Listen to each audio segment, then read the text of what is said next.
Chapter 1. The Invisible Game. Why systems thinking is the secret weapon of the 21st century. Let me tell you a secret. There's a game being played around you every single day. IT controls money. It shapes careers. It builds empires and topples them just as fast. IT decides who grows, who stalls, and who disappears into mediocrity. The catch? Most people don't even know the game exists. But the ones who do, they win. Over and over and over again. This game is called systems thinking. It's not just a skill. It's not a buzzword. It's a lens. A way of seeing reality that turns chaos into patterns, confusion into clarity, and complexity into advantage. You see, success, real, repeatable, long-term success, isn't random. It's not just about talent, effort, or luck. It's about understanding how things connect. Because life doesn't happen in straight lines. IT happens in systems. Picture this. Two people start a business on the same day. One is smart, hardworking, disciplined. The other? Just as smart, just as driven. But one fails within 18 months. The other builds something that changes their life. Why? It's that one of them understood the system they were entering, and the other didn't. They understood that marketing isn't separate from product. That pricing isn't just a number. It's psychology, market demand, value perception, and cash flow all dancing together. That hiring the wrong person doesn't just slow you down. It changes the entire DNA of the company. That every decision triggers another and another, like falling dominoes. Except the dominoes are made of lives, dollars, emotions, and time. Let's go even deeper. If you zoom out far enough, everything, and I mean everything, starts to look like a system. Your body is a system. Your relationships are systems. Your business, your finances, your habits, your thinking, all systems. Interconnected, adaptive, and full of feedback. And when you don't see the system, you're always reacting, always putting out fires, always confused why things aren't working, even when you're doing everything right. But when you see the system, suddenly, the chaos makes sense. Suddenly, the leverage points reveal themselves. And suddenly, everything gets easier. Not because the world changed, but because your perspective did. Here's the wild thing. The greatest minds in history didn't just think more. They thought differently. Albert Einstein once said, "You cannot solve a problem with the same level of thinking that created it." That's systems thinking in one sentence. It's what allowed Elon Musk to reinvent transportation, energy, and aerospace. All at once. It's how Jeff Bezos built a retail company into a technology and logistics empire. It's how Charlie Munger, Warren Buffett's right-hand man, became a billionaire, not by thinking in terms of stock tips, but by thinking in mental models. These people don't just play the game. They build the game board because they understand the system underneath it all, but don't get it twisted. Systems thinking is not just for tech billionaires or CEOs in corner offices. It's for the mom managing a household budget, the student trying to figure out what to do with their life, the artist turning passion into a livelihood, the coach helping athletes reach their peak, the entrepreneur who's tired of grinding and wants to finally scale. Because here's what they all have in common. They are operating inside systems, whether they know it or not. And the moment they start to see those systems, everything changes. Let's take a simple example. Imagine you're trying to lose weight. You think it's about calories, maybe willpower. So you try harder. You restrict, you push, but the results don't last. You burn out. Now step back. Zoom out. Look at the system. Suddenly you realize your sleep affects your cravings. Your stress levels affect your discipline. The people you eat with influence your habits. The environment, what's in your fridge, the smell of your kitchen, the time of day, triggers unconscious behavior. Your beliefs about food, your past experiences, your cultural conditioning, they all feed the system. So you stop blaming yourself and you start designing the system. Better sleep, less stress, more supportive people, visible healthy food, new routines, mindset work. Now the results come. They stick. And it doesn't even feel like hard work anymore. Why? Because you're not just pushing harder, that you're thinking smarter. That's systems thinking. And it's a superpower that we've been sold a lie. The lie says success is linear. You set a goal, take action, and succeed. That if you fail, take more action. Work harder, hustle longer. But real life doesn't work like that. There are delays, that loops, emergent behaviors, invisible constraints, feedback you didn't notice. Linear thinking makes you blame people or effort. Systems thinking helps you fix the actual structure that created the result. It's like trying to sail across the ocean without a map, without understanding wind patterns or currents. You might paddle harder. You might even move fast in the wrong direction. But once you understand the ocean as a system with currents, tides, and winds, you can go farther with less energy. That's what great thinkers do. They ride the system. They don't fight it blindly. You don't need more motivation. You need a better map. You don't need more hustle. You need smarter leverage.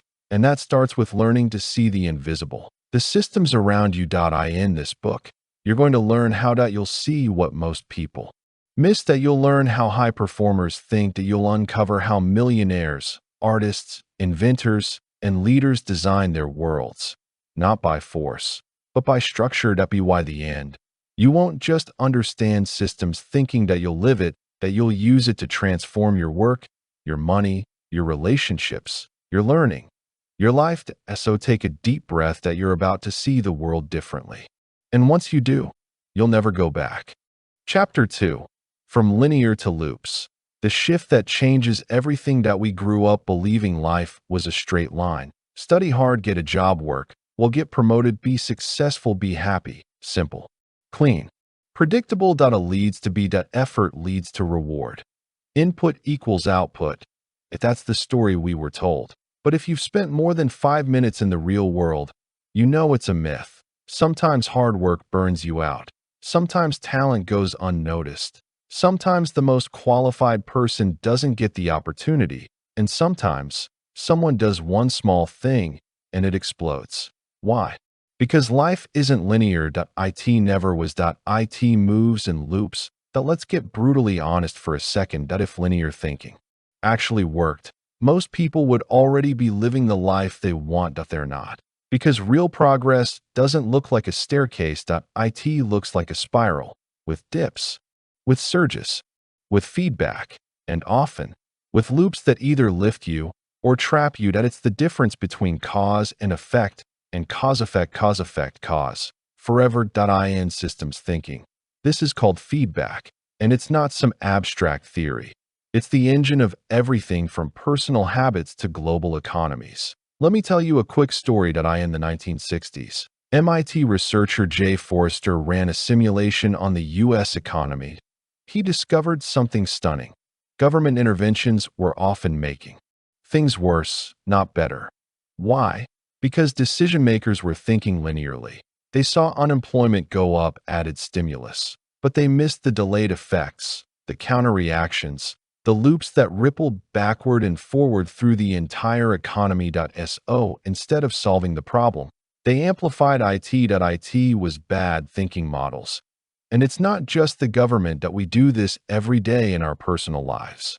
Think about this. You're tired, so you skip the gym. You skip the gym, you feel sluggish. You feel sluggish, so you eat junk food.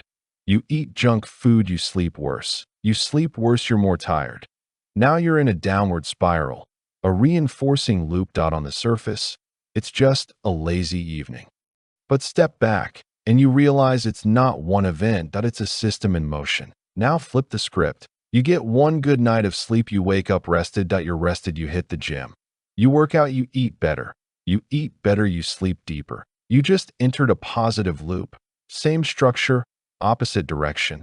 Most people don't see these loops. They live trapped in them, wondering why nothing changes. But when you start thinking in loops, not lines, you regain power. Another example. Business. Let's say a small company gets a few early customers. They're happy, they tell friends, more customers come. Revenue increases, more money for better service, more happy customers. The loop accelerates. That's compounding. Now reverse it. Service slips, bad reviews, fewer customers, less revenue, layoffs, even worse service. That's a death spiral. Same system, different direction. The structure of the loop determines the outcome, not just the individual action. Here's where it gets interesting. Loops are exponential. They start slow, invisible. Then, suddenly, they take over everything. It's why the first 10 pounds of weight loss feel impossible, but the last 10 fall off. It's why the first $100,000 in business takes years, and the second $100,000 shows up in months. It's also why bad habits creep in silently, then explode, because loops have momentum. They reinforce themselves, and if you're not paying attention, they'll shape your life without asking for permission. The real question becomes, are you building loops that serve you? Or are you trapped in loops that own you? And more importantly, do you know the difference? Let's look at one of the most powerful feedback loops in human behavior. Belief, behavior, result, belief. Here's how it works. You believe you're bad at public speaking. So you avoid speaking up. When you're forced to do it, you're nervous and shaky. The result reinforces the belief. See, I'm bad at this. Now the belief is stronger, the behavior is more avoidant, the result gets worse. That's a self-fulfilling loop. But it works the other way too. You decide to try. You speak. You're not perfect, but you survive. That builds confidence. Next time, you prepare more. You speak again. A little better. Now the belief shifts. Maybe I can do this. And the loop turns upward. This is the psychology behind growth, not willpower, not hacks. Loops. This is why the most successful people don't just do things differently. They think differently. They look at situations and ask, what system is this part of? What feedback loops are running? What pattern is being reinforced here? Where's the leverage point to change the entire loop? They don't look for surface-level solutions. They go to the source, the loop underneath the symptom. That's how Elon Musk approaches engineering. That's how Ray Dalio approaches finance. That's how Angela Duckworth studies grit. That's how top performers shape habits, build wealth, and scale companies. They've traded linear logic for looped insight. Now, here's the hard truth. Your current life, your bank account, your health, your relationships, your emotional patterns, is a reflection of loops that have been running for years. That's confronting, but it's also liberating. Because if you built them, even unconsciously, you can rebuild them. You can reverse the loops. You can intercept them. You can rewire the feedback. But first, you have to see them. You have to make the invisible visible. That's what this book will help you do. From this moment on, I want you to become a loop hunter. Start asking, what is reinforcing this? What's balancing this? What's repeating here? What looks like cause and effect, but is really a cycle? Because once you master this shift from linear to loops, the world opens up. You'll stop reacting, you'll start designing, and that changes everything. Let's go a level deeper. Not all loops are the same. Some loops amplify change. Others resist it. Some loops drive wild, exponential growth. Others work like brakes, slowing you down, holding you steady. In systems thinking, we call them reinforcing loops, R. Balancing loops, B. And understanding the difference between the two is like getting night vision goggles in a dark room. Suddenly, you see what's really going on. Let's start with reinforcing loops. These are loops that compound over time. They get stronger the more they run. They're the reason small things become big things, for better or worse. Money is the classic example. You earn a little, you save a little, you invest. The investment earns more money. Now you have more to invest. That's compound interest. But zoom out, and you'll see it's a reinforcing loop. The rich get richer not just because of luck, but because their systems feed themselves. Now apply that same loop to something darker. Let's say a child grows up in a home where they're constantly criticized. That child begins to internalize the belief, I'm not good enough. They stop taking risks. They avoid challenge. As a result, they miss opportunities for growth, which only reinforces the belief. Same loop. Different arena, different outcome. Reinforcing loops are neutral. They're not good or bad. They're just powerful, and power in the wrong hands or unconscious minds can be dangerous. Now meet balancing loops. These are the invisible governors of the system. They keep things within a range. They resist change. They stabilize. Your body has dozens of them running every second. Example: when your internal temperature rises, your body sweats to cool it down. When it drops, you shiver to warm back up. The goal? Homeostasis, a stable internal environment. Same in society. When a stock market rises too fast, people start calling it a bubble. Investors pull out. The market corrects. That's a balancing loop. You may have seen this in your own life. You start working out. You feel great. You get a promotion. You're earning more. You start to grow. And then, bam, you self-sabotage. You accidentally stop going to the gym. You burn out. You find a way back to the familiar. That's a balancing loop at work. Because you may have built reinforcing habits, but you also have internal thermostats, beliefs, identities, emotions that try to keep you where you are. The real challenge? These loops often compete. Point one pushes forward, point one pulls back. The result? Stuck. Frustrated. Confused. You say, I'm doing all the right things, so why am I not getting anywhere?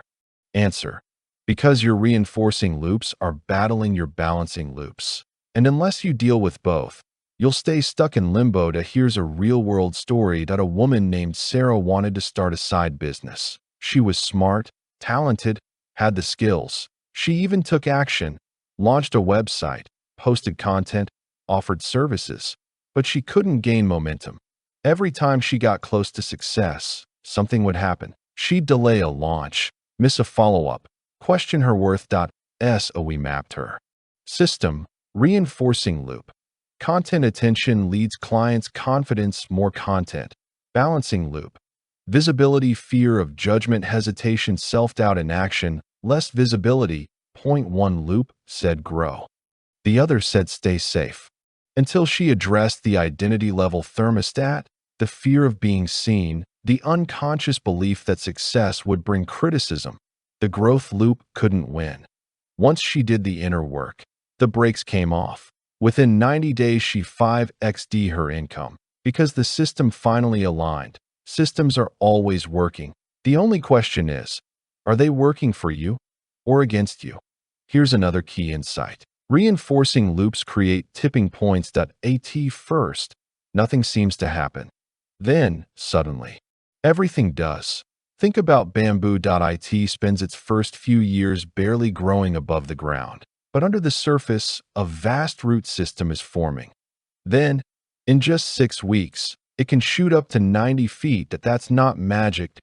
That's a reinforcing loop reaching critical mass. Same with trust in relationships. Same with reputation in business. Same with mastery and skill. It's slow, slow, slow, then boom.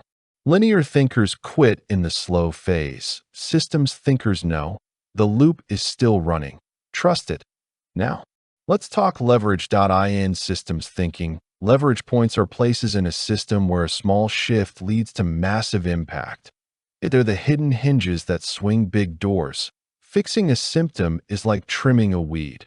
Finding the leverage point is like pulling it up by the root. In loops, leverage often hides at the start of the cycle. In beliefs, in structures, in rules. Want to lose weight? Don't just buy protein powder. Change your environment. Remove junk food. Make healthy food visible. Want to stop procrastinating? Don't just set goals. Change the loop. Redefine success. Set up rewards. Shorten feedback cycles. Want to grow wealth? Don't just work more hours. Build a loop that turns income, savings, investments, returns more income. This is how millionaires think. They don't chase outcomes. They design loops. You might be wondering, okay, this all sounds powerful, but how do I see these loops in my life? Great question. Here's a simple daily practice. Pick a result, something you're frustrated with. Work backwards. What led to that result? Keep going. What led to that? Look for repetition. Is this a one-time event or a loop? Identify leverage. wherein this loop could one shift change everything. You'll start to see them everywhere. Loops of thought, loops of habit, loops of emotion, loops of culture. And once you see them, you can rewrite them. We'll explore practical tools for this in later chapters. But for now, remember this. The best way to predict the future is to design the system that produces it. That's not just wisdom. That's strategy. That's systems thinking. So here's your takeaway. Stop asking, what do I need to do? Start asking, what loop am I in? How is it structured? Where's the leverage point? Because your future isn't built in a straight line. It's built in loops. And once you learn to see them and shift them, you unlock the greatest force in personal transformation, momentum. Chapter 3. Mental Models. The tools of the wisest minds. If systems thinking is the map of how the world works, then mental models are the compass we use to navigate it. They are the patterns, principles, and lenses through which we interpret the chaos around us. And here's the truth. Your results in life are a direct reflection of the models you use to think. Bad models, you get stuck, misjudge, overreact, and repeat mistakes. Good models, you anticipate problems, make better decisions, and build long-term leverage. This is why Charlie Munger, the billionaire vice chairman of Berkshire Hathaway, once said, "You must know the big ideas and the big disciplines and use them routinely.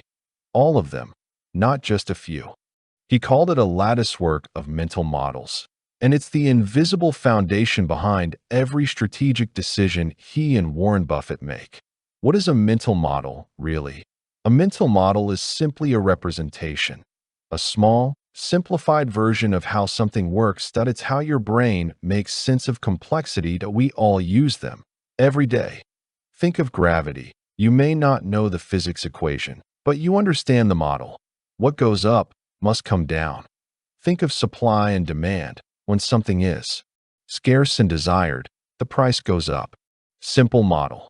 Now, multiply that by dozens of models, from physics to psychology to biology to economics, and suddenly, you have a thinking toolkit that can solve just about any problem.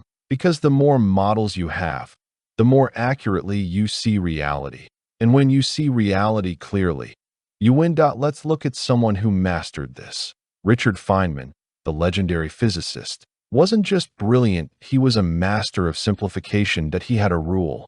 If you can't explain it simply, you don't understand it well enough. His mental model? Understand from first principles. Don't memorize. Deconstruct. That same model was later adopted by Elon Musk, who used it to break down complex engineering problems and innovate in industries where he had zero prior experience. See how that works? The right model, used consistently, becomes a tool of domination. It's not about IQ, it's about the lens you're looking through. Now here's where things get fascinating. Most people operate with default models, absorbed from school, media, family, culture. They don't choose them, they inherit them. But the elite, they curate their models like tools in a craftsman's bag. They don't just rely on emotion or memory. They apply the right model to the right problem, like a mechanic using the right wrench. Let's look at a few examples. Second-order thinking. Most people think, if I do X, Y will happen. Second-order thinkers ask, and then what? And then what? They look for ripple effects, unintended consequences. Inversion. Instead of asking, how do I succeed? Ask, how do I avoid failure? Avoiding stupidity is often more powerful than chasing brilliance. Opportunity cost. Every decision has a price, not just in money, but in attention, time, and lost alternatives. This model is crucial in investing, relationships, and career choices. Pareto principle, 80-20th rule. 20% of inputs drive 80% of outcomes. The smartest people ruthlessly find the 20% that matters most and ignore the rest. Margin of safety, used by engineers and investors alike. Always leave room for error. Life is uncertain. The wise build buffers. Each of these models helps you see differently. Here's a practical story. A startup founder we'll call Dave was overwhelmed at 12-hour days. endless to-do lists, constant firefighting that he thought he had a time management problem. But when we looked closer, the real issue wasn't time. It was decision-making that he was trying to do everything, treating all tasks as equally urgent that mental models that we introduced too. The Eisenhower matrix, urgent versus important, leverage versus noise, Naval Ravikant's thinking. Do things with long-term compounding payoff. Suddenly, his priorities shifted that he killed half his calendar, automated or delegated the rest, focused only on high-leverage work. Result? Revenue tripled in 6 months, without adding hours. Not by working harder, by thinking better. Mental models don't give you more information. They give you better judgment. And judgment is the ultimate multiplier, Naval Ravikant said. Earn with your mind, not your time. Judgment is the most important skill for creating wealth. And mental models are how judgment is developed. They're the mental algorithms that help you decide what to pursue, what to avoid, when to move, when to wait, what's noise, what's signal. They give you clarity in complexity. And in a world overloaded with data, clarity is power. Let's take another example. Health. Most people treat symptoms. They get tired, so they drink coffee. They feel stressed, so they scroll social media. They gain weight, so they buy supplements. Linear thinking. Surface-level solutions. Now apply systems thinking plus mental models. You start asking, what loop am I in? What inputs are causing these outputs? What invisible system is driving my energy? You use first principles: sleep, nutrition, stress, movement. Feedback loops: how one change, like sleep, cascades into others. Opportunity cost: the price of poor health is not just energy. It's attention, confidence, longevity. This is what makes elite performers look superhuman. They're not bettered. They're just thinking in better structures. Want to know something wild? The average person makes 35,000 decisions per day. Most of them are automatic. But the most important ones, those shape your destiny.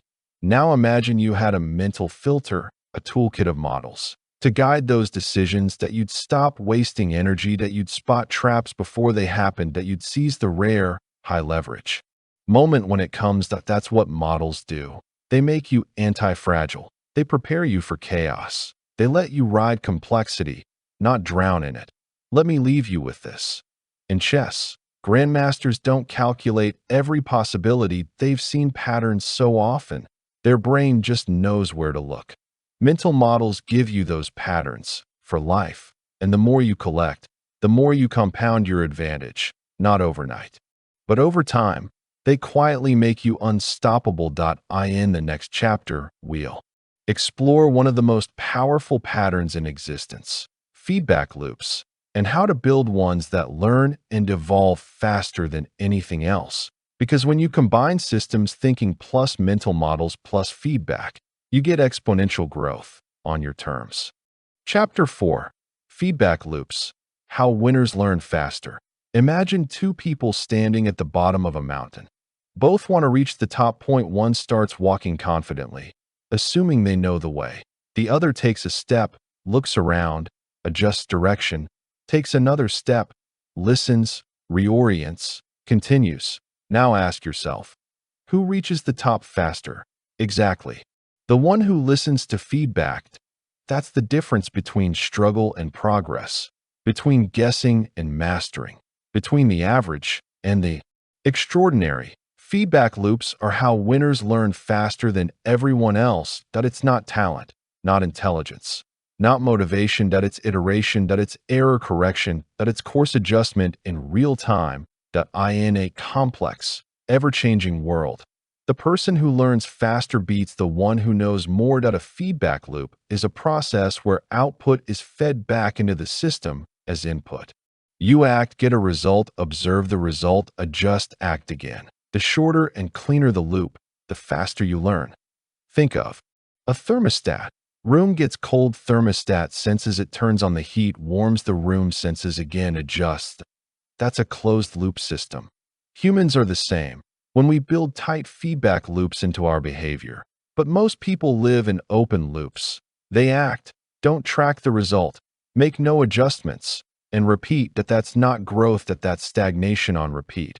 Now let's make it real. Take two musicians. Point one practices for hours alone, never records themselves, never listens back. The other plays for 30 minutes, records, listens, tweaks their form, plays again, repeats. Guess who gets better? Not the one who practices more, the one who closes the loop. Because without feedback, you're not practicing. You're rehearsing mistakes. Let's take it to business. When Amazon launched in the 1990s, it wasn't the biggest bookstore. It didn't have the most capital, but it had something most businesses didn't: a relentless obsession with feedback. They watched customer behavior. They tracked clicks, purchases, returns. They built systems to turn every action into a signal. Then they fed that signal back into their product, pricing, logistics, design. Every mistake became a map, every complaint, a compass.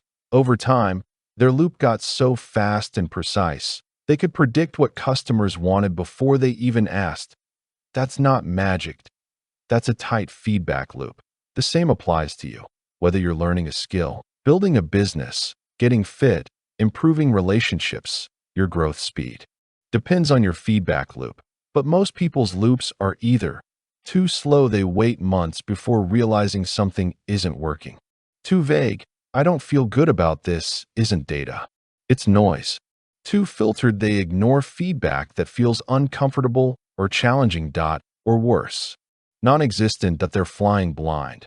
No course correction, no awareness of pattern, no input on what needs to change. Want to know how elite performers operate? They obsess over feedback. Navy SEALs do after-action reviews after every mission. What worked? What didn't? What will we change next time? Netflix runs A/B tests on everything, from thumbnails to storylines, to learn what viewers respond to. In real time, world-class athletes review tape after every performance, not just to celebrate wins, but to hunt flaws. They don't fear feedback. They seek it because they know feedback isn't criticism. It's intelligence. But here's the twist. The value of a feedback loop depends on two things: speed, signal clarity. Let's unpack them. Point one, speed. The faster you get the signal, the quicker you can adjust. If you launch a product and wait 6 months to gather reviews, your loop is broken. If you get feedback today, apply it tomorrow, and test again on Thursday, you're moving exponentially faster. This is what startup culture means when they say fail fast. It's not about failure. It's about feedback velocity. Point two, signal clarity. Not all feedback is created equal. Random opinions aren't feedback.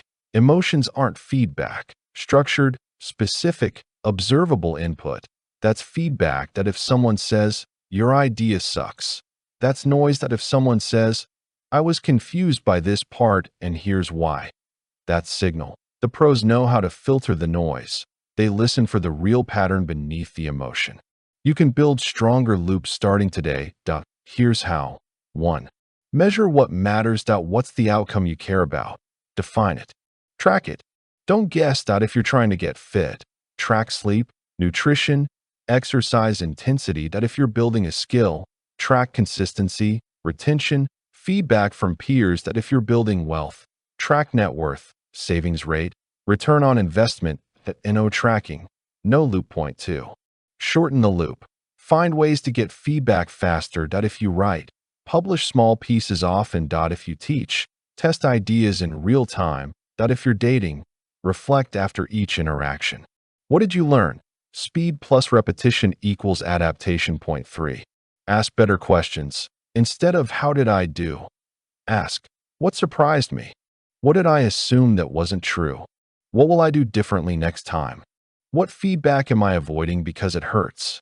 Better questions equals better signal. Point four, build feedback into your environment that don't rely on memory or willpower. Use systems, dashboards, journals, feedback buddies, reviews, public trackers, scorecards. Make feedback automatic. And most importantly, 5. Detach feedback from identity. This is where most people fail. They take feedback personally, so they ignore it, deny it, or attack the source. But feedback isn't about who you are, it's about what you did and what you can do better. The winners separate ego from iteration. They say, "This feedback may feel bad, but it's here to make me better." And they lean in. Let me leave you with this. The rate at which you improve is more important than how good you are right now. You don't need to be perfect. You need to get better, faster, and feedback loops are how you do it. Tighten them. Clarify them. Embrace them. Because the person with the fastest, cleanest loop wins. In the next chapter, we'll build on this momentum by exploring how to create your own thinking system, a personalized framework that turns scattered knowledge into structured insight. Because learning feedback isn't enough, you have to architect your own system of insight. And once you do, the world becomes your playground. Chapter 5. The Architecture of Insight. Building a thinking system that works. The greatest minds don't just think more. They think in frameworks. They don't rely on memory or motivation. They design internal systems that produce insight, clarity, and action. They've built a thinking engine, and they use it every day. You can too.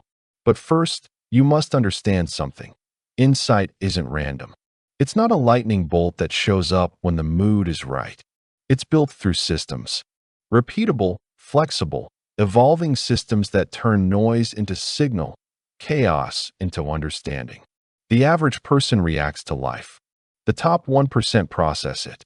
They filter, frame, and extract meaning from experience. That's what we're going to build here, your personal system of thought. Imagine your mind as a machine. Inputs go in, information, experience, questions, failure. Outputs come out, clarity, understanding, strategy, decisions. Most people's mental machines are broken. Inputs go in, but nothing useful comes out. Why? Because the system inside was never intentionally built. But what if you could design it?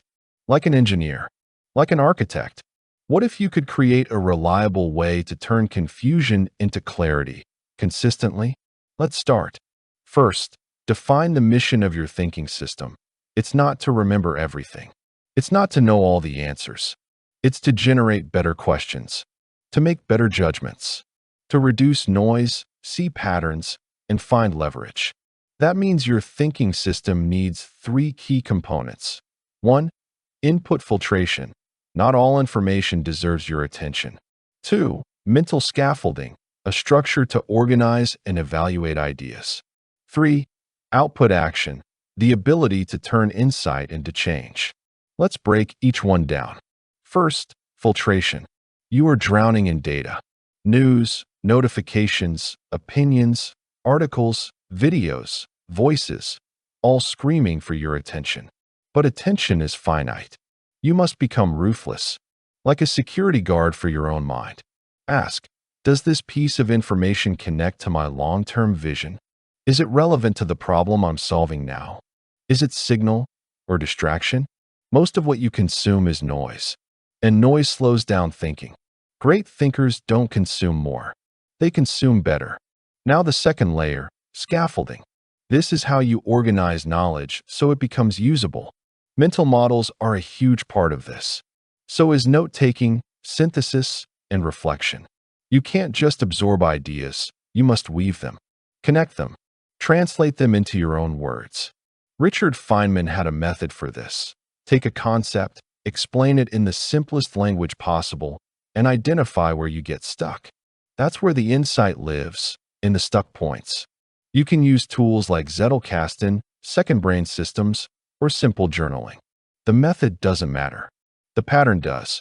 You want a structure that captures ideas, breaks them into parts, connects them to other ideas, and resurfaces them when needed. This turns passive learning into active intelligence. Now comes the third layer, output. Thinking without expression is stagnation. You must turn insight into something, action, writing, decision, conversation. Every time you express an idea, you clarify it. Every time you teach, you learn twice. This is why some of the greatest thinkers in history were also prolific writers. Marcus Aurelius, Leonardo da Vinci, Darwin, Franklin. Their journals weren't vanity.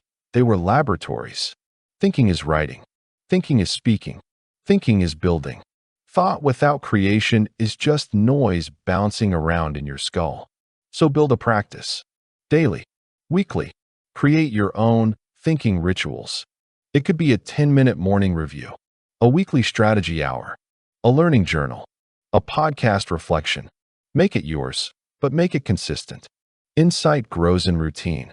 Now here's the beautiful part. Once you build this architecture, it compounds. Your inputs get smarter. Your structure gets stronger. Your outputs become sharper. You start to see further.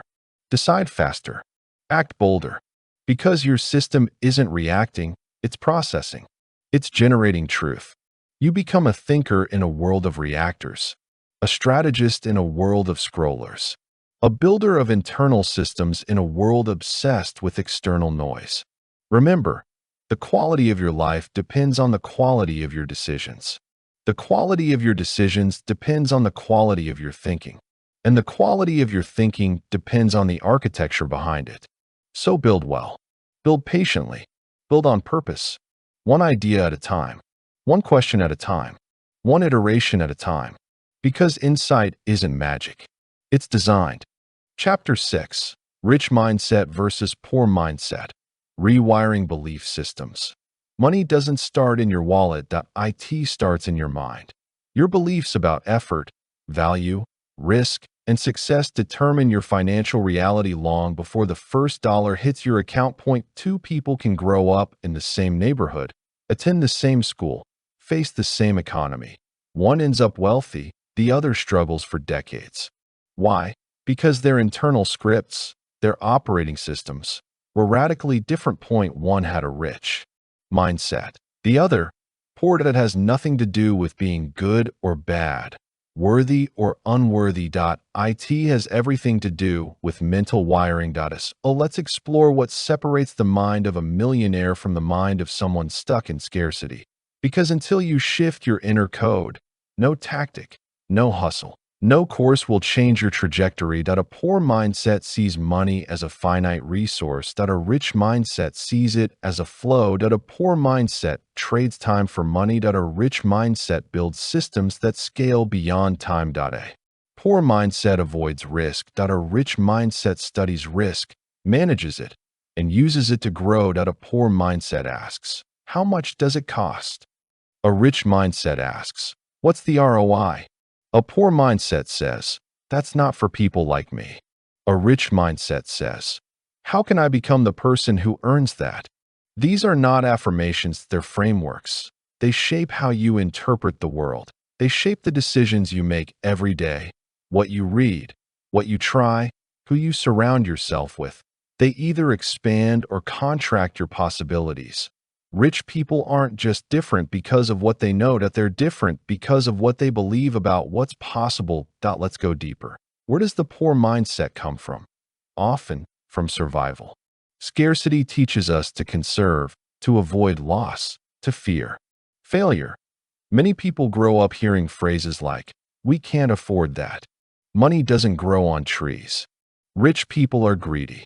And over time, these ideas calcify into assumptions, and assumptions harden into identity. If you believe that wealth is immoral or out of reach or only comes from luck or exploitation, your subconscious will sabotage your progress every time. That you'll reject opportunities, that you'll play small, that you'll hide behind perfectionism or procrastination. Not because you're lazy, but because some part of you believes you're not allowed to succeed. The first step to wealth is not a financial plan. It's a belief. Audit. Question everything you were taught about money. Write it down. Expose it to light. Who taught you that? Was it true? Did it serve them? Does it serve you now? You can't change the external reality until you disrupt the internal narrative. Let's look at how rich mindsets approach learning. They pay for speed. They pay for mentorship. They see every dollar spent on skills as an investment, not a cost. Poor mindsets hesitate. What if I lose that money? What if it doesn't work? Rich mindsets ask, what will it cost me to stay stuck? That's the real risk, not moving. How about relationships? Poor mindset sees other people's success as competition. Rich mindset sees it as inspiration. Poor mindset hides their ideas, fearing they'll be stolen. Rich mindset shares ideas knowing that execution matters more than secrecy. Poor mindset isolates. Rich mindset networks, intentionally, strategically, with generosity and courage. And here's a big one: failure. Poor mindset sees failure as proof of inadequacy. Rich mindset sees failure as tuition. The poor mindset avoids it at all costs. The rich mindset uses it to get smarter, faster, stronger. Every wealthy person has a graveyard of failed projects behind them, but they kept going because their mindset wasn't tied to one outcome. It was tied to growth. Now let's talk about time. Poor mindset trades time for money, hour by hour, dollar by dollar. They ask, "How much will you pay me per hour?" Rich mindset asks, "How do I create something once that pays me forever?" They build leverage. They invest in assets. They create products, systems, IP, brands. They use money to buy time, not the other way around. Most importantly, rich mindsets understand value creation. They know that money is not the goal. Impact is. Money is just a receipt for value delivered. You help more people, solve bigger problems, build smarter solutions. You earn more, that it's not magic, that it's math. Finally, let's get personal. If you feel resistance to this chapter, that's okay. It means your old software is clashing with new code. That's a good sign. It means something inside you is being challenged. Stay with it, because mindset is not inherited, that it's installed consciously, intentionally. Over time, that you're not broken, that you're running an outdated system. And now you get to rewrite it. So ask yourself, what if I'm wrong about money? What would a rich mindset version of me do differently today? And then do that, not tomorrow, not next year, today. Because wealth doesn't start with the numbers. It starts with belief, and belief, once upgraded, changes everything. Chapter 7. The Patterns of Greatness. How high performers see the world.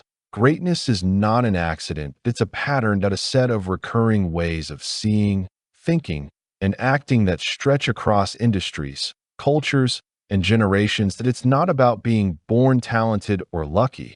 It's about learning to see the world differently.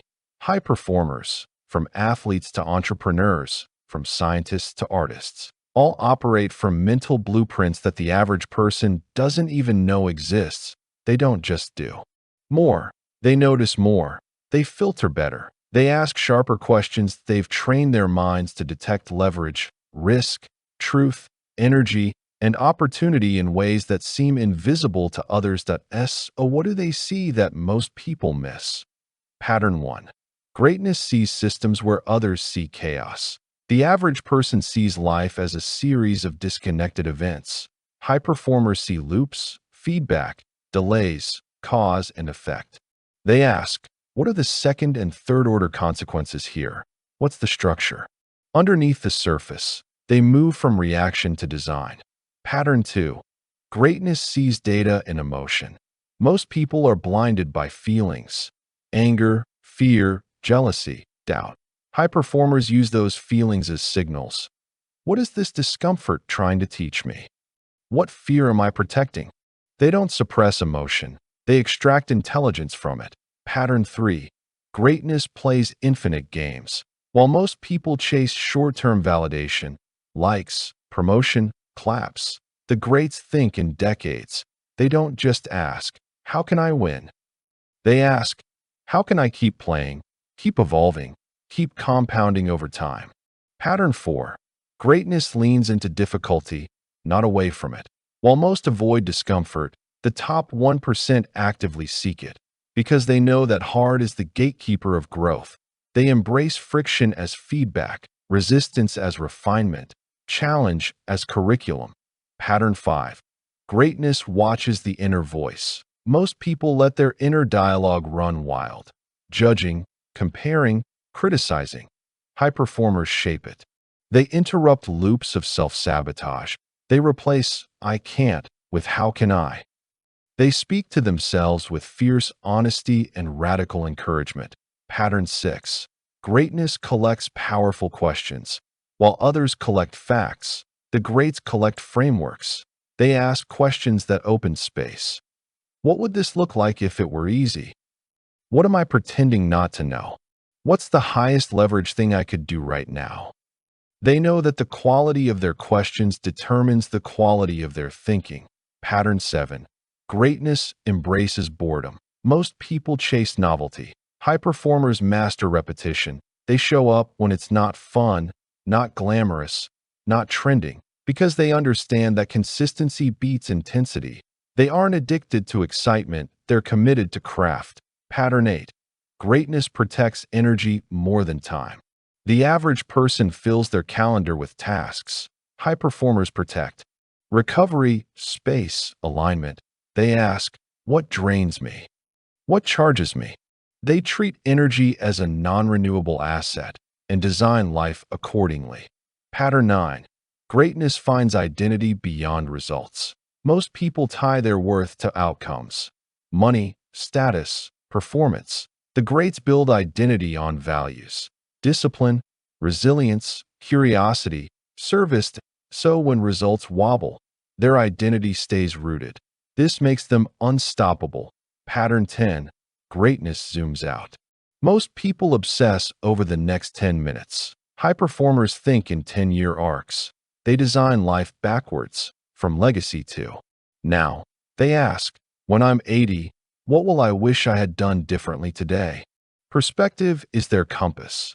Finally, and this is the master key, greatness is not something they achieve and hold on to. It's something they practice and recommit to every single day. They know that greatness isn't a title, it's a system of attention, a discipline of focus, a pattern of being. The good news?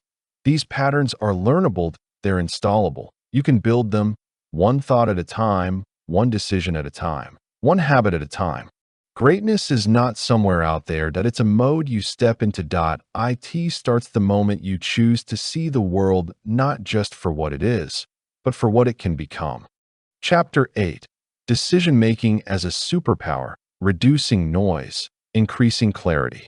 Life doesn't reward the busiest, it rewards the clearest. In a world overflowing with information, distraction, and noise, the ability to make clean, confident decisions has become one of the rarest and most valuable skills. It's the silent edge of top performers, the invisible difference maker between those who drift and those who design. The truth is, every result in your life, good or bad, is downstream of a decision.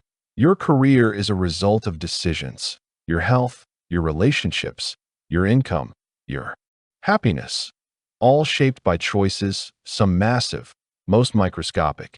But here's what great decision makers understand.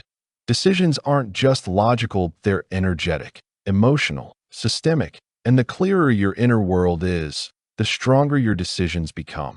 High performers treat decision-making like an operating system. They don't just wing it. They build frameworks, checkpoints, filters, and more than anything, they reduce noise. Noise is what kills decisions, not lack of options, not lack of intelligence. Noise, negative emotion, unchecked assumptions, social pressure, hidden fear, and the most dangerous noise of all, mental overload. The brain isn't designed to process 20 open loops at once. It defaults to the familiar, the urgent, not the right. That's why the smartest person in the room can still make impulsive, self-sabotaging moves if their system is cloudy. What do top decision makers do differently? First, they externalize thought. They journal, they whiteboard, they speak out loud. They know that clarity rarely lives in the mind alone. It emerges through expression. Getting things out of your head is not a productivity hack, that it's a necessity. Second, they separate emotion from evaluation. They don't ignore emotion. They acknowledge it, but they don't let it drive the car. They ask, is this fear or fact? Is this truth or a trigger? Great decisions come from regulated states, not reactive ones. Third, they build decision filters, mental shortcuts that help them triage fast. Here are a few. Does this align with my long-term vision? Would I choose this if no one else knew? If this fails, can I live with the downside?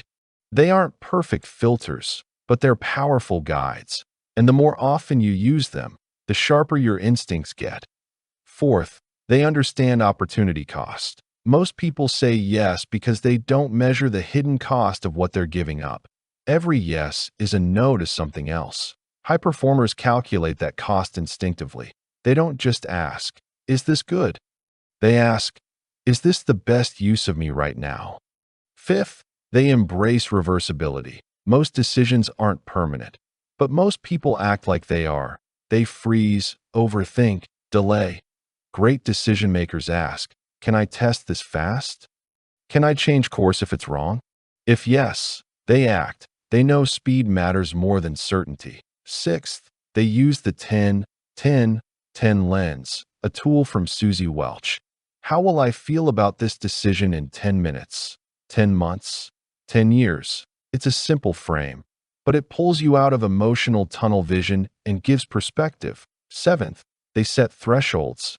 Not everything needs a deep analysis. Decide in advance what level of decision deserves what level of effort. Small choices, default to action. Big ones, use frameworks. This prevents burnout and keeps momentum flowing.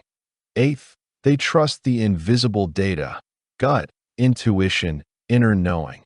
Not blindly, but respectfully. They know the subconscious often sees patterns faster than logic can explain, and when trained over time, it becomes a trusted co-pilot. Finally, and most powerfully, they decide who they want to be before they decide what to do. Identity shapes action. The question isn't, what's the right choice? It's, what would the future version of me choose here? Decisions are not just about outcomes, they're about alignment. Making decisions that reflect who you are becoming, not who you've been. That's how you collapse time. That's how you accelerate. That's how you escape cycles of confusion and enter seasons of conviction. Great decisions aren't perfect, they're purposeful. And with each one, you either reinforce your old story or build the bridge to a new one. So don't fear decisions. Fear indecision. Decide quickly. Decide clearly. Decide in alignment with your highest self, because clarity compounds, and clarity is power. Chapter 9. The Leverage Principle. Doing less, achieving more. Success is not a matter of working harder, it's a matter of pulling the right levers. The world has tricked us into worshiping effort, but high performers understand. It's not about how many hours you grind. It's about how intelligently you apply force. Leverage is what separates those who hustle endlessly from those who build empires. Leverage means you can multiply your impact without multiplying your time, that it's the hidden engine behind scalable success. When Archimedes said, "Give me a lever long enough and a place to stand, and I will move the earth," he wasn't talking about physics alone, that he was describing life strategy. And yet, most people still push with brute force, not systems. They chase productivity hacks while ignoring the deeper truth. You don't need to do more. You need to do what matters and then magnify it. So what are the modern forms of leverage? There are four. Labor, capital, code, and content. Labor means people. You hire. Delegate, build teams. Capital is money. You invest, you buy time. You fund growth. Code is software, tools that work while you sleep. Content is brand, videos, books, ideas that spread without you being there. The old world rewarded effort. The new world rewards leverage. High performers don't just ask, "What should I do?"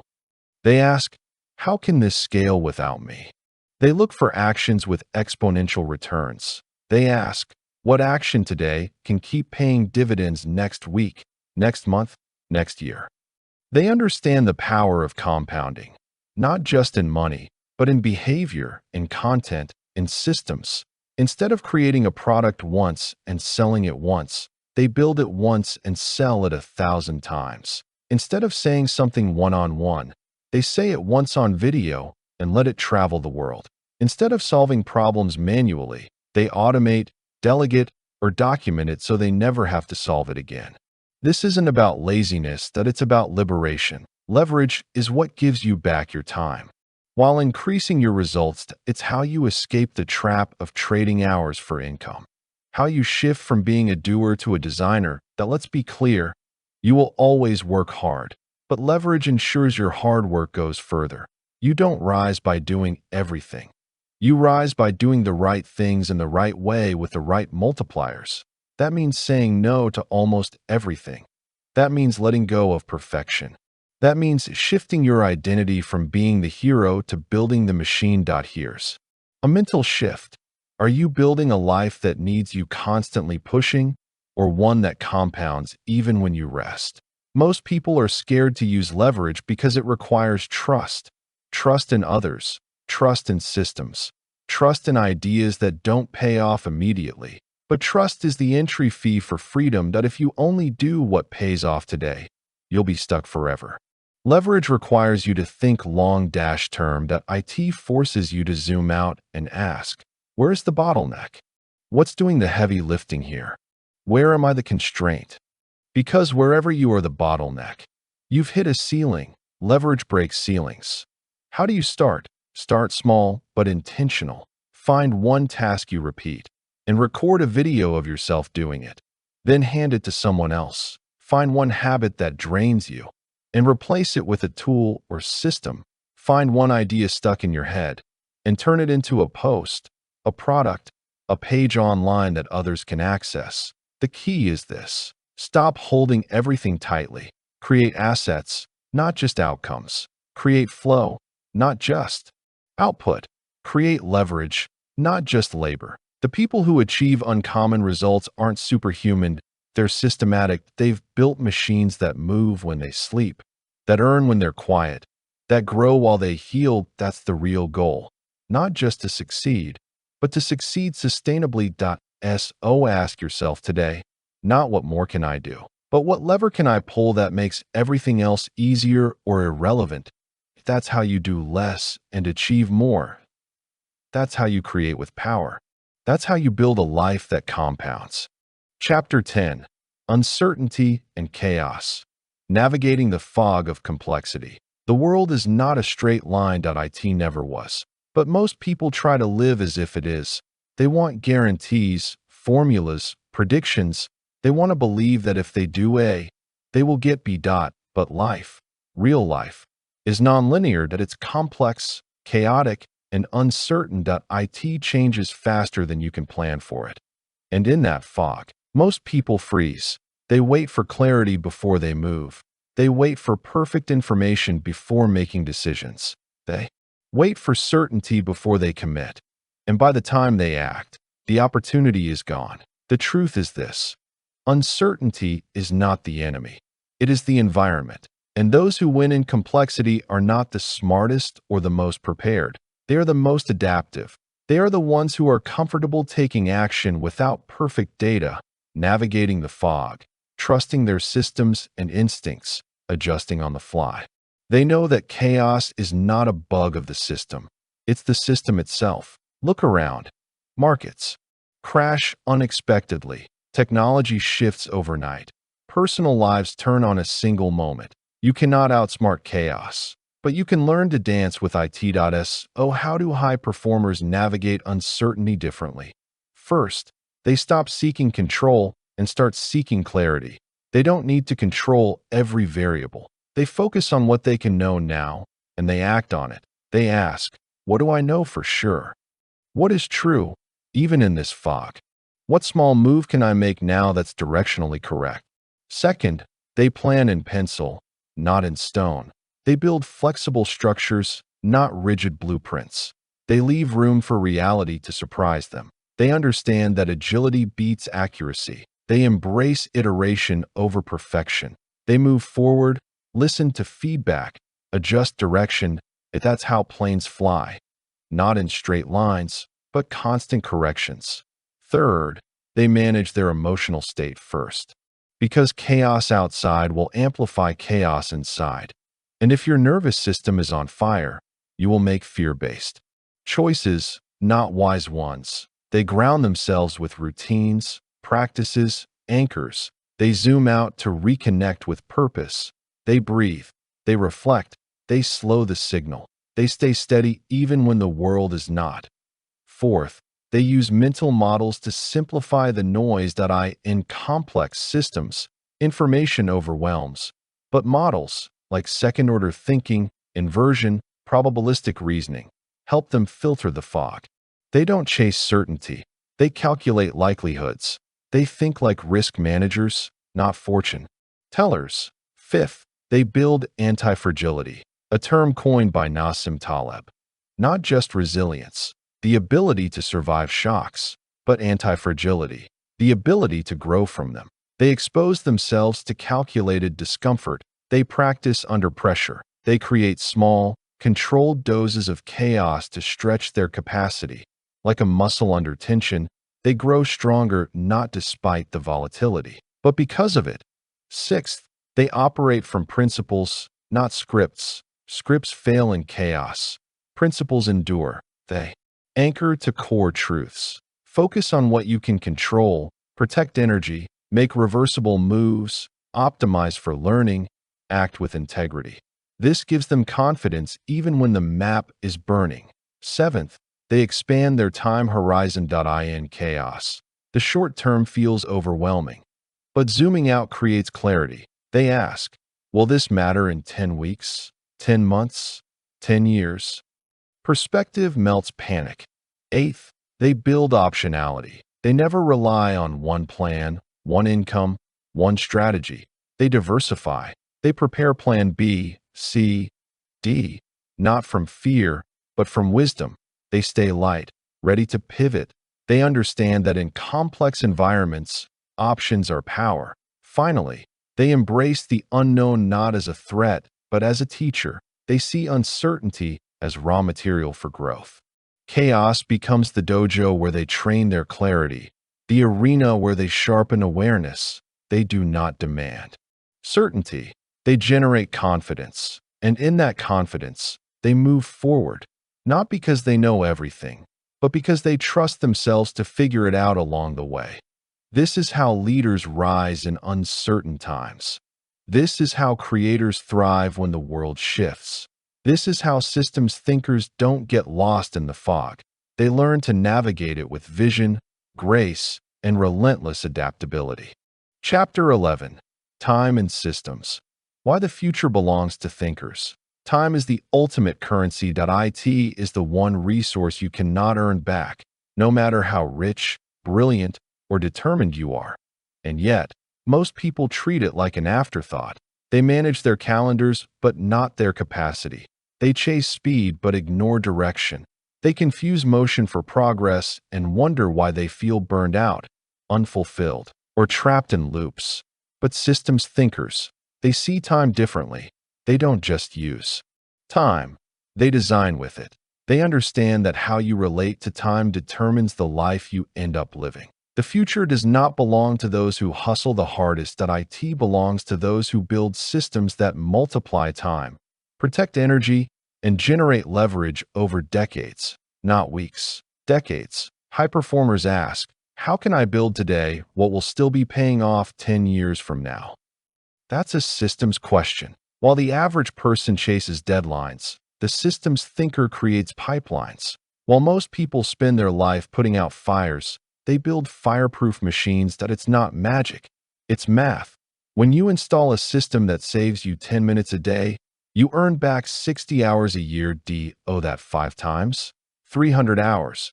And if those hours compound in learning, output, or recovery, your future bends upward exponentially. The secret isn't to manage time better, it's to remove what steals it. That means building habits, protocols, and tools that make high-value behavior automatic. IT means designing your environment so that doing the right thing becomes the easy thing. IT means thinking like an architect, not just an operator. Top thinkers understand that the quality of your systems determines the quality of your future. That if your systems are sloppy, your outcomes are unstable. If your systems are precise, your growth becomes inevitable. That's why they obsess not over tasks, but over inputs, triggers, feedback loops. They ask, what's my decision-making system? My energy system? My focus system? My review system? They zoom out and design their days not for maximum busyness, but for strategic momentum. They eliminate the low value, delegate the repeatable, automate the routine, and optimize the essential. They trade willpower for infrastructure. They don't just try harder. They think smarter. They know that consistency is not a personality trait. It's a systems output. And when your life is aligned with the right systems, time works for you, not against you. There's a reason Jeff Bezos said, I'm not making decisions for this quarter. I'm making decisions for 5 years from now. That's systems thinking. That it's not reactive, it's architectural. It's how empires are built, not with endless grind, but with elegant systems stacked over time. In the next decade, those who understand systems will outperform those who don't, regardless of intelligence or ambition. Why? Because complexity is rising, information is exploding, pace is accelerating. And if you don't have systems to filter, prioritize, automate, you'll drown. But if you do, you'll surf the wave while others sink. That's the leverage of systems thinking in a time-starved world. It gives you clarity in chaos, rhythm in noise, progress without burnout. It frees you from the trap of short-term urgency and unlocks long-term sovereignty. So if you feel behind, overwhelmed, scattered, don't just run faster. Stop and ask, what's the system underneath this pain? What structure is missing? What pattern keeps repeating? And what can I design today that will make tomorrow easier, cleaner, calmer? Because the best use of time isn't always speed. It's design. And the most powerful force in your future isn't luck. It's the system you choose to build right now. Chapter 12. Learning how to learn. The meta-system of growth. The most powerful system you will ever build is not your business, not your network, not even your habits. It's how you learn. Because in a world that changes faster than ever before, the ability to learn faster than others is the only sustainable advantage. Technologies expire, jobs evolve, markets flip, skills become obsolete overnight. But the meta-skill, the system of learning how to learn, is what lets you adapt, rebuild, advance again and again and again. It's how the best keep winning long after the playbook has changed. It's why some people transform every failure into fuel while others stay stuck in loops. They aren't smarter, they've just installed better learning systems. Real learning is not consumption, it's transformation, it's not just remembering facts, it's shifting how you think, decide, act. And the high performers, the thinkers who bend the arc of their own evolution, they treat learning like engineers. They don't hope, they absorb knowledge by accident. They systematize it. They ask, what am I trying to learn? Why does it matter? What method makes this stick? How will I test it in the real world? How will I reflect, refine, and repeat? This is not school. This is not passive. This is iteration in motion. It's feedback loops. It's trial and error. It's action-informed insight. And it starts with mindset. If you believe your intelligence is fixed, you will fear mistakes. You will protect your ego. You will avoid discomfort. But if you know your brain is plastic, adaptive, elastic, then every struggle becomes a signal. Every error becomes a doorway. And you no longer chase safety. You chase stretch. Your brain is not a vessel to fill. It is a muscle to train. And the training doesn't come from more information. It comes from friction, from tension, from applying what you've learned until it breaks and rebuilding it stronger. That's why elite learners don't just read books. They interrogate them. They don't just attend seminars. They deconstruct them. They turn notes into action, action into feedback, feedback into wisdom. They're not collectors of content. They're converters of knowledge. They reflect deliberately. They track insights. They ask better questions. They teach what they learn because teaching forces depth, clarity, simplicity. They know that if you can't explain it, you don't yet own it. And they surround themselves with other learners. Because environment shapes elevation. Peers matter. Others' questions unlock blind spots. Others' growth fuels momentum. Your learning system isn't just internal. It's relational, emotional, experiential. It's not just what you know. It's who you are while you learn. Are you curious, humble, resilient? Because growth is not linear. It's loops. It's spirals. It's thresholds. You'll plateau. You'll backslide. You'll forget and relearn. And that's not failure. That's process. Learning is rarely clean. It's messy and uncertain. But systems thinkers embrace the mess.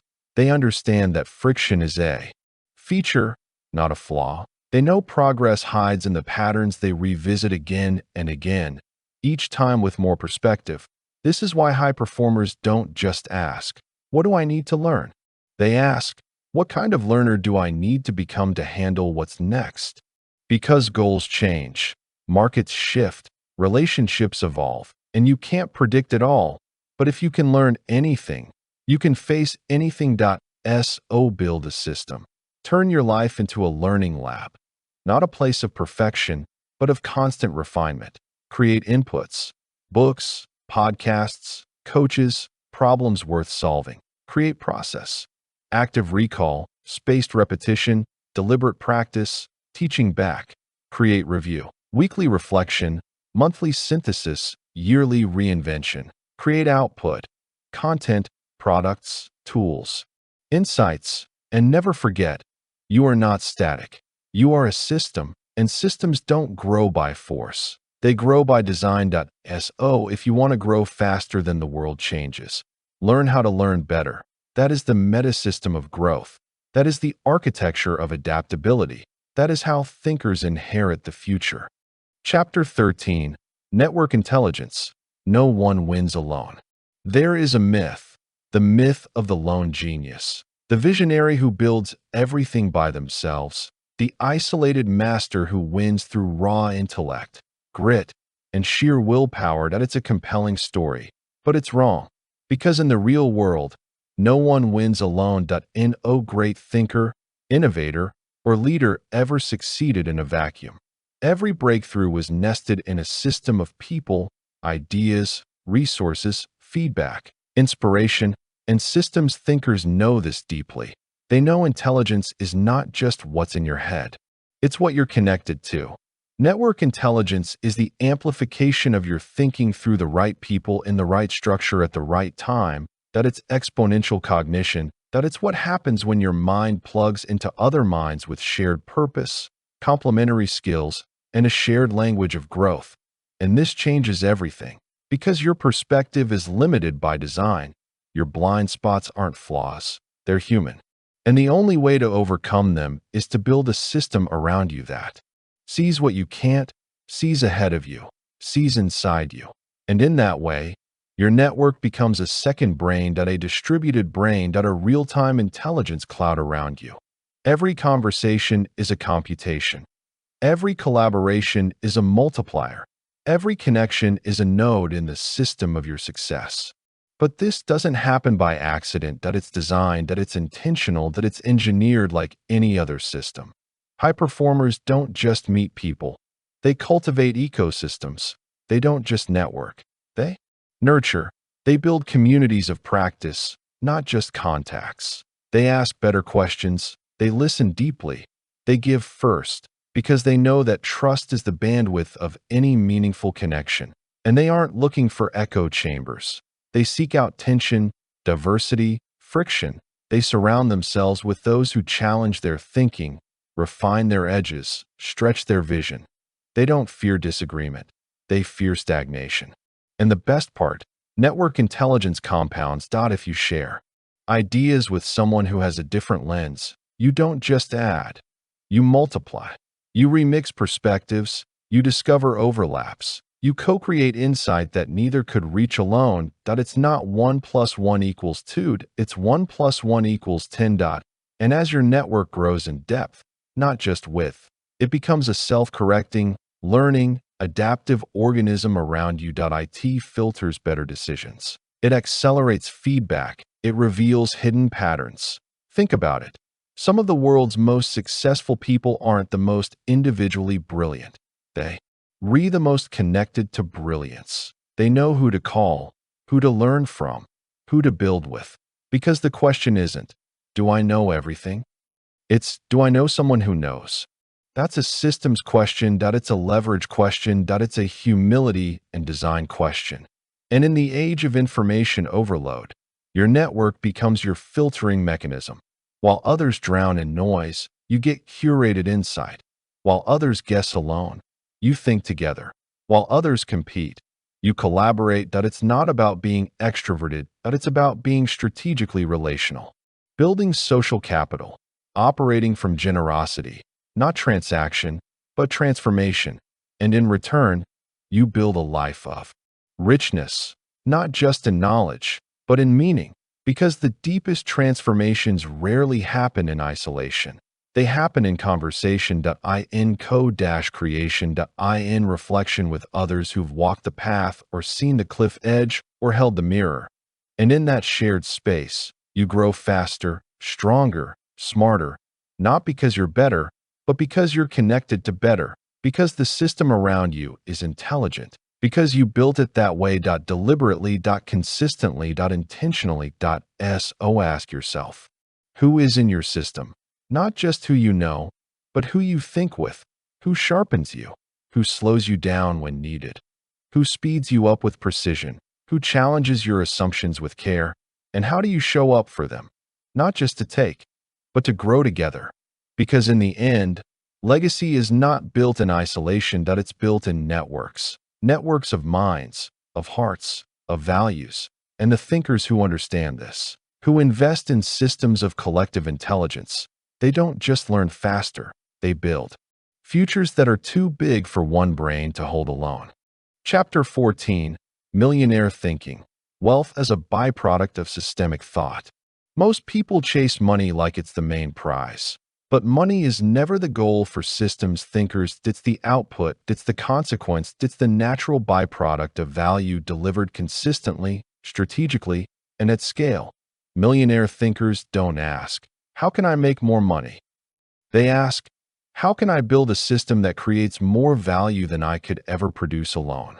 That shift, from grabbing to growing, from urgency to architecture, is what separates those who stay in the loop of scarcity from those who design their way into abundance.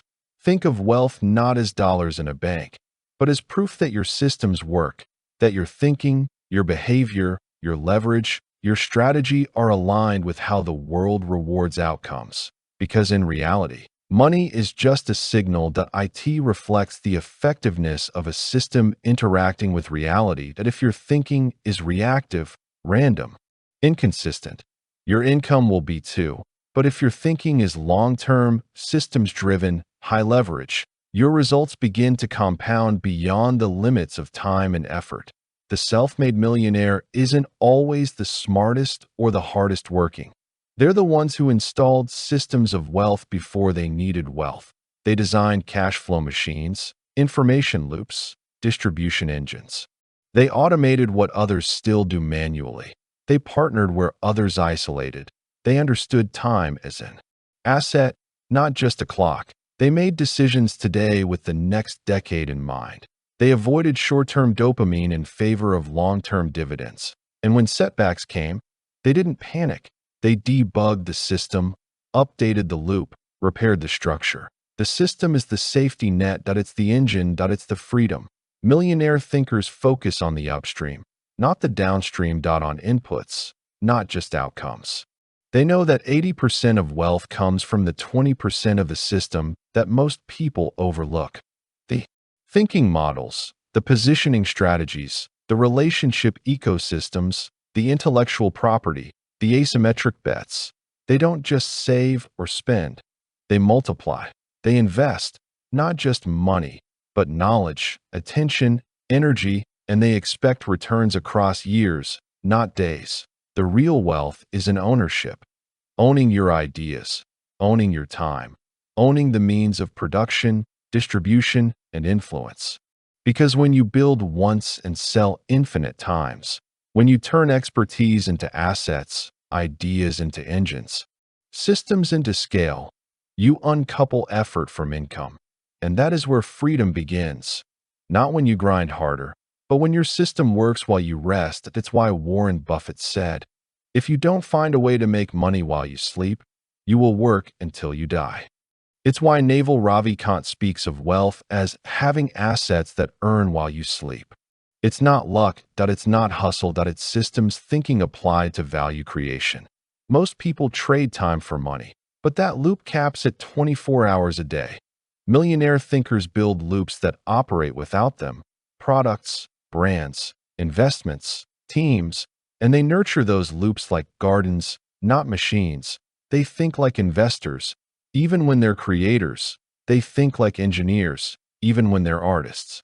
They systematize creativity, they structure intuition, they package insight, and what follows, predictably, is wealth. But the real victory is not just in the number, it's in the optionality, the space to say yes or no, the freedom to work from purpose, not pressure, the power to give generously, invest wisely, and live deliberately. Because money is never just about comfort. It's about control of your time, your impact, your mind. Millionaire thinking is not about greed, it's about structure, it's about turning chaos into compounding, turning randomness into rhythm, turning flashes of brilliance into sustainable systems. It's not about chasing every opportunity, it's about designing the right system once and letting it scale you.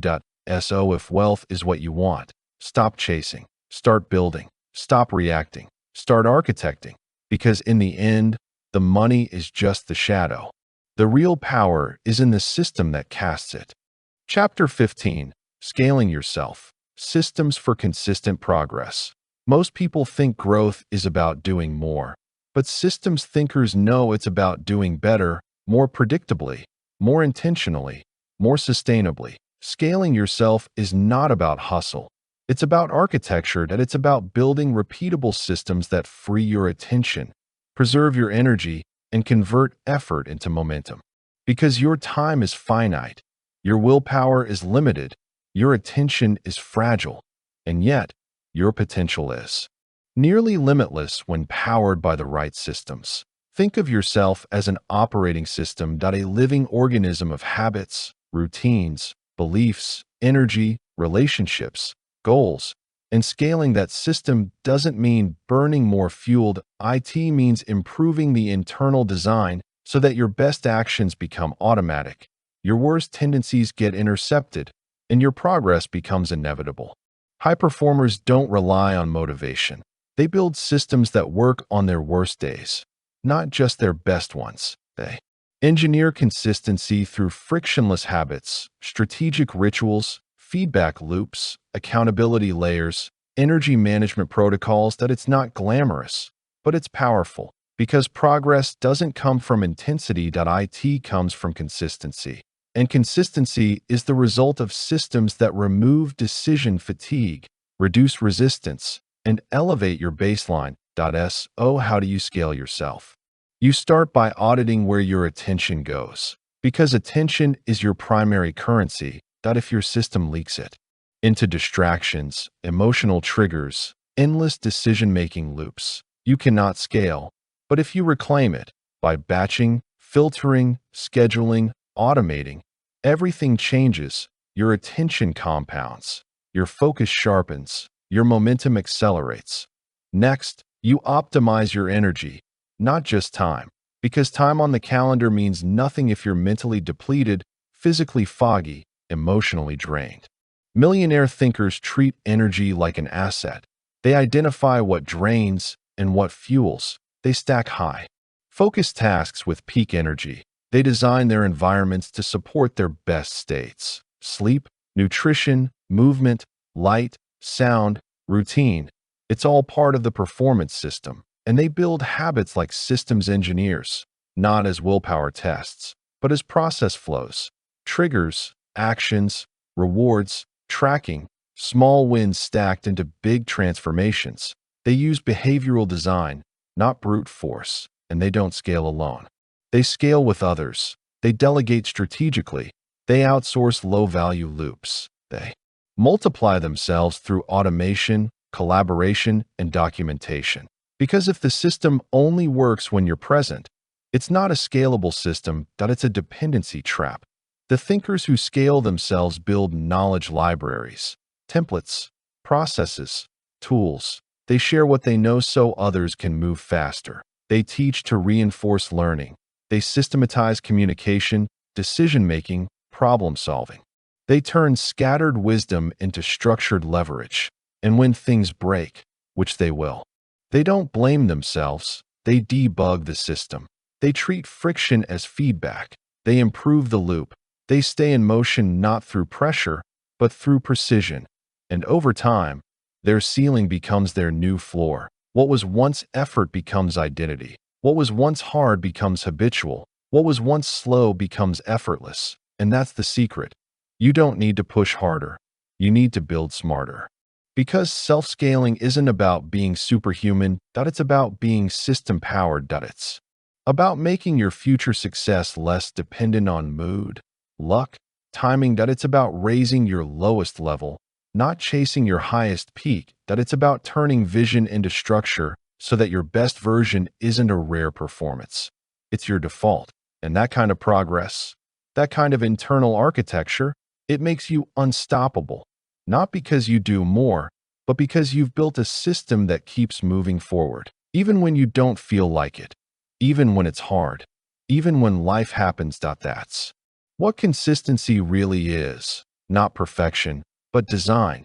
And when your design is right, you scale without burning out, you grow without getting lost, you rise without running faster, because you've become a system, and systems, by their nature, scale. Chapter 16. When to break the system. The art of creative destruction. Every system eventually fails, not because it was bad, but because it was built for a version of reality that no longer exists. And systems thinkers know this deeply. They know that what brought you here won't always take you further, that excellence can become a cage, that mastery can become inertia. And so there comes a moment, not once, but many times, when progress doesn't mean improving the system. It means breaking it, tearing it down, with purpose, with courage, with vision, because all great reinvention starts with creative destruction. It's the paradox of growth. To truly evolve, you must be willing to let go of what once worked brilliantly. The hardest systems to dismantle are the ones that made you successful, because they're comfortable, they're familiar, they're proven. But that's the trap. Comfort is the enemy of reinvention. The system that helped you survive may prevent you from thriving. The process that built your business may kill your innovation. The mindset that gave you confidence may block your next transformation. Most people cling to broken systems longer than they should. They polish the surface while the foundation cracks. They optimize what should be eliminated. They tweak what should be reimagined, and they fall behind. Not because they lack intelligence, but because they lack detachment. Because systems are not sacred, they are tools. They are scaffolding for vision, not the vision itself. And systems thinkers, real ones, they know when to release what they've built, even if it costs them years of sweat and pride. They know how to zoom out, to feel the shift, to see when the structure no longer aligns with the signal of reality. And in that space, they don't panic. They design destruction intentionally. They ask the harder question, what am I holding on to that no longer serves the next version of who I must become? That's where transformation begins. Not in blind growth, but in strategic subtraction. Pruning. Simplification. Burning away the unnecessary to expose the essential. Think of nature. It destroys constantly to renew. A forest fire clears the deadwood so life can start again. Seasons decay to make way for spring. Your life, your business, your thinking needs that rhythm too. Because if you're scaling a flawed system, you're just accelerating decline. Faster doesn't mean better. More efficient doesn't mean more effective. Sometimes the most strategic move is to stop, disassemble, rethink, unlearn. And that takes courage. Not the courage to endure, but the courage to release. Face the temporary chaos that comes with true innovation. Walk through the void between systems. When you don't yet know what the new structure will look like, but you trust that staying still would cost more than the leap. It's why innovators look reckless to the world. They're not reckless, they're just willing to break what others cling to. They're not addicted to the old. They're loyal only to what works now. What's possible next? Because reinvention isn't a phase, that it's a skill, that it's a muscle. And every system thinker who's played the long game has broken their own rules before the world broke them first. They've exited careers, burned business models, shed identities, rebuilt from fragments, because they understood that systems are servants, not masters, and the greatest system of all is the one that includes its own death and rebirth as part of the design. Think of Steve Jobs. He returned to Apple not to restore the past, but to rebuild from a blank slate. He killed products, that he reinvented culture, he created new loops. And from destruction came dominance. Or look at Netflix. They went from DVD rentals to streaming to original content, each time breaking their model before disruption could hit them from the outside. They were brave enough to become obsolete, so they could become essential again. This is what separates the thinkers who survive from those who transcend. They embrace the break. They don't resist entropy. They collaborate with it. They recognize when a system has peaked, and they prepare the soil for what's next. It's not about chaos for chaos' sake. It's about transformation through intentional evolution. And when you master this mindset, when you build not just systems, but the courage to destroy and rebuild them, you become unstoppable, not because you always have the right answer, but because you always know how to restart, regrow, reframe, because you no longer fear the unknown. You welcome it.as fuel.as, signal.as invitation. Because the end of a system is not the end of you, that it's the beginning of the next extraordinary chapter. Final message. Think in systems, act with purpose. If you've come this far, thank you. Truly, you've done something most people never do. You've invested deep attention into your own evolution. You've paused the noise. You've entered the arena of thought. You've begun to see the world not just as a series of events, but as systems, interconnected, dynamic, learnable, shapeable. That matters, because once you start thinking in systems, nothing stays the same. You stop reacting blindly. You start responding wisely. You stop chasing symptoms. You start addressing roots. And from that shift, from that higher lens, your actions gain power. Your impact multiplies. Your time stretches. Your clarity sharpens. Your life, your business, your relationships, your mind, they become part of something bigger, something built, something intentional. But knowledge without action is just potential. Don't let this book be just inspiration. Let it be architecture. Revisit the ideas. Apply one principle this week. Test one system. Upgrade one loop. Build with patience. Break with courage. Observe without judgment. And above all, act with purpose. Because purpose makes systems come alive. Purpose turns knowledge into movement. Systems give you structure, but purpose gives you direction. That if this journey helped shift your thinking, even a little, please take a moment to share it. Subscribe for more if you want to keep learning, growing, and upgrading how you think and build in the world. And if you found value here, leave a like, a review, a message. It helps others find their way to these ideas too. We rise together, system by system, decision by decision. Now go, think in systems, act with purpose, and build a life that compounds. Thank you.